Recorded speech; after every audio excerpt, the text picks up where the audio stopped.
Hi there, welcome to this video. So we're carrying on with control of gene expression, and now we're on to the second level. So remember there's three levels: transcriptional level, post-transcriptional level and post-translational level.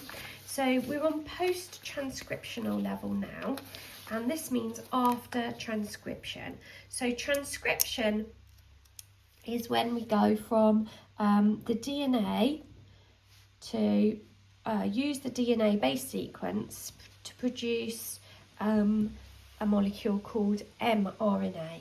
Okay, mRNA is called messenger RNA in full. So the DNA is this stretch of nucleotides that's made up of genes, but it contains all of the genes, whereas the mRNA is a much, much smaller molecule because it's just a copy of one gene, okay, not all the genes. So it's just a copy of one gene, so it's a much, much smaller molecule. Now, the first mRNA that we make is actually called pre-mRNA.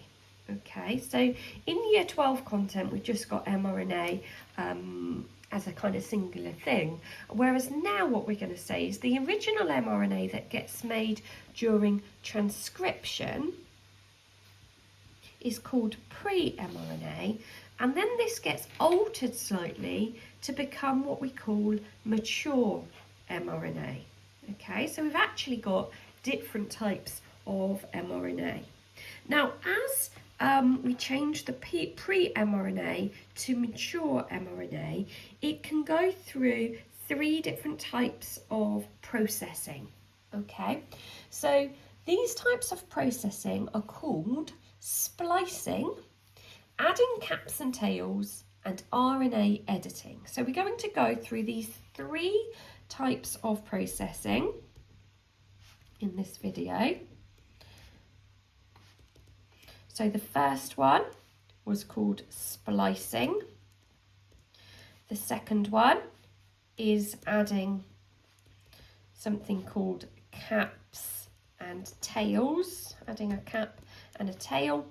And the third one is called RNA editing. All right, so we've got three types of processing that occur after transcription. So transcription makes mRNA, or you could say transcription makes this pre-mRNA, and then we undergo these various types of processing to change that pre-mRNA into mature mRNA, which is then ready to go on to translation. So let's start off with splicing.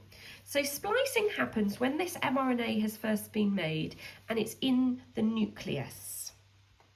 Okay, so, one more thing I should have said. The pre-mRNA can sometimes be called primary mRNA. Okay, so just look out for either of those words, they're the same thing. So what happens here is that we remove something called the introns. So if I was to draw the pre-mRNA or the primary mRNA, I would draw it like we've been drawing the DNA, something like this.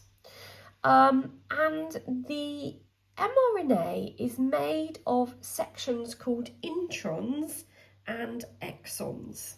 So this part here might be an exon, this part here might be an intron, this part here might be an exon, intron, exon.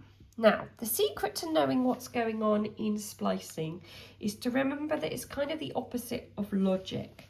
So exons are going to exit, i.e. they get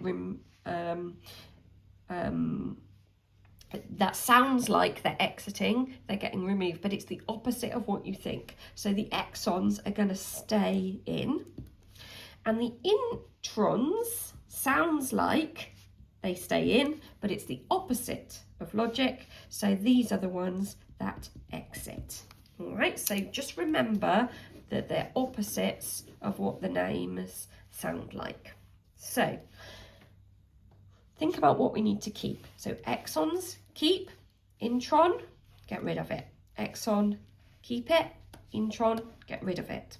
So in splicing, what happens is that the introns get removed. So what could happen is this exon number 1, let's just draw that number there, could get joined on to this next exon, which we could call exon number 2. Okay, that intron has gone. Introns get cut out in splicing. So the whole point of splicing is that we remove the introns and we keep the exons. All right, so it might be that that exon 1 becomes here, this exon 2 gets joined on, and then the other exon, we could call that exon 3, gets joined on just here. That's the simplest version of splicing. Now just be aware that you can get something called alternative splicing. So it could be that it went exon 2, exon 1, exon 3. They don't have to necessarily join in the right order. Okay, the simplest version is simply that 1, 2, 3 just get joined together and the introns are cut out. But just be aware that sometimes we might get alternative splicing. They might not join in the right order. It might be easier for you to see if I do the introns in yellow, look, and then you can see that it's those 3 exons that have joined together. They might stay in the same order, they might change order. Sometimes you might just get maybe exon 1 and exon 3. And the reason why this happens is that actually we normally say that one gene would code for one protein, but actually one gene can code for multiple different proteins if we use this alternative splicing. Okay, it doesn't specifically mention the alternative splicing in the spec, but it's worth being aware.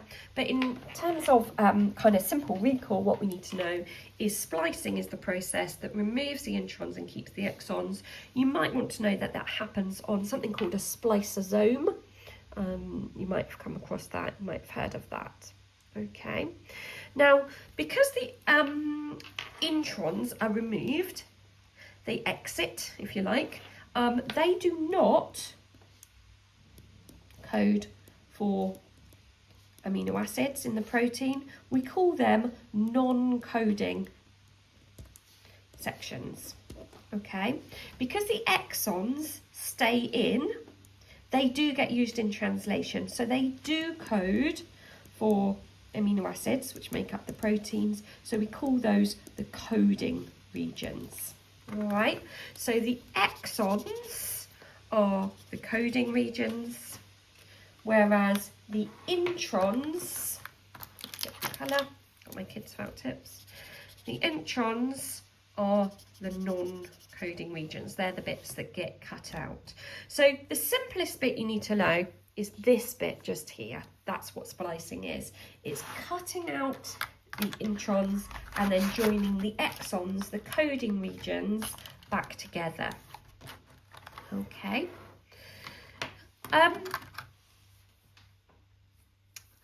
The next type of editing is adding caps and tails. So let's have a look at that one.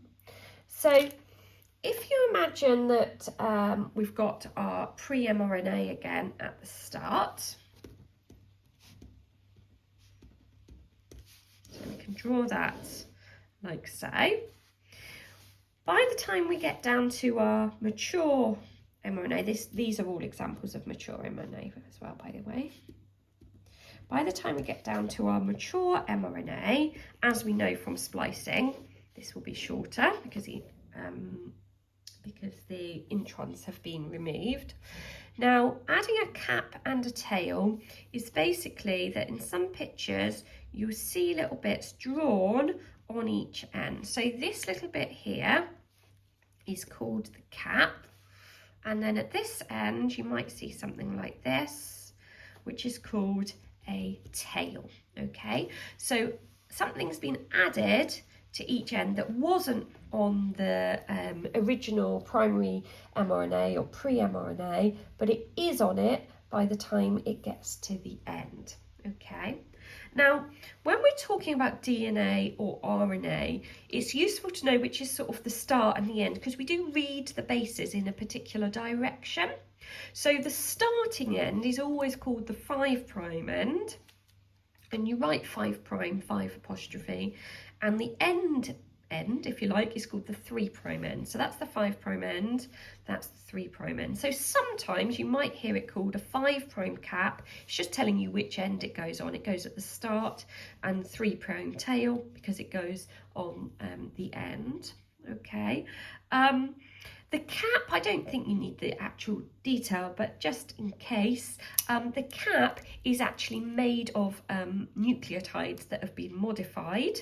Okay, so we could say modified nucleotides. If you're struggling with your memory, you feel like you're at capacity, just learn cap and tail. And the tail, you'll see that I wrote it as A. It's just a chain of adenine nucleotides.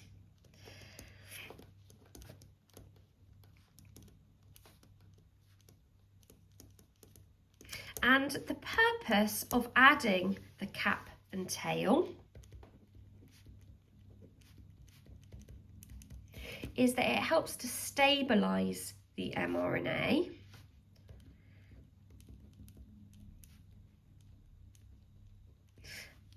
so that it doesn't get degraded. So it reduces degradation, we call it, so it doesn't get degraded in the cell before translation. mRNA doesn't last that long in the cell. After it's been translated, it does get broken down. It doesn't last forever. DNA stays in the cell, doesn't it, for the lifetime of the cell, whereas mRNA is like a more temporary molecule. So we make the mRNA, then we use the mRNA in translation, and then it gets broken down. Okay, but we don't want it to degrade too quickly. We need it to last long enough for translation. The tail also helps to bind to the ribosome. Okay, so there's another function there. But we definitely need to know that another process in post-transcriptional control of gene expression is adding this cap and tail on there. Okay. The third one that we talked about is RNA editing. So you might remember, if we go back to our overview, we said we're going to look at splicing, adding caps and tails, and RNA editing. So RNA editing is a little bit like mutations. So in the first part of 6.1.1, we looked at mutations. We looked at insertions, deletions, and substitutions. Now, RNA editing uses those same three types. They're not called mutations, but it is similar. And organisms have evolved to do this because it increases genetic diversity. It doesn't need a whole section of its own. I'm just going to pop it under here. Okay, so RNA editing is changes in the mRNA base sequence. So it makes the pre-mRNA, then it changes the base sequence slightly before it becomes mature mRNA. Okay, they can be insertions, deletions, or substitutions. So in a way similar to mutations. Substitutions. Okay, and they increase genetic diversity.